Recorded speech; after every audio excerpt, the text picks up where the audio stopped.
আসসালামু আলাইকুম বন্ধুরা, সবাই কেমন আছেন? সবাইকে শুভেচ্ছা অভিনন্দন। আমি আবারও হাজির হলাম আরও একটি নতুন ভিডিও। এই ভিডিওতে আসলে আমরা আবার আজকে মাসিক ছুটি, যেটা মেহেরপুর থেকে আবার যশোরের উদ্দেশ্যে রওনা দিয়েছি। আমাদের ছেলেদেরকে রাখার জন্য যশোরে আবার যাচ্ছি। আজকে হচ্ছে বিকেল 4টার দিকে আমরা রওনা দিয়েছিলাম।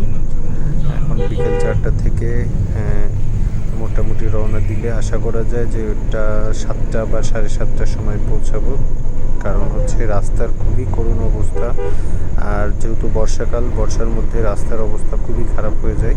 সো আমরা এই ভাঙা রাস্তা দিয়ে যেতে যেতে 1 ঘন্টার বেশি সময় লেগে যায় আর কি।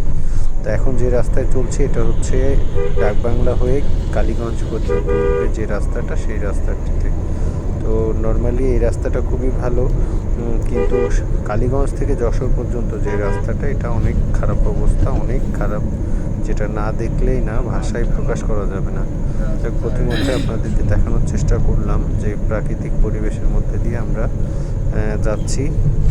মোটামুটি আমাদের জন্য সবাই দোয়া করবেন এবং আমরা যেন আবার ভালোভাবে সুস্থভাবে ফিরে আসতে পারি, এই প্রত্যাশায় সবার কাছে থাকবে। সবাই আমাদের জন্য দোয়া করবেন, আমরা যেন মেহেরপুরে সুস্থভাবে ফিরে আসি। আসসালামু আলাইকুম ওয়া রাহমাতুল্লাহ।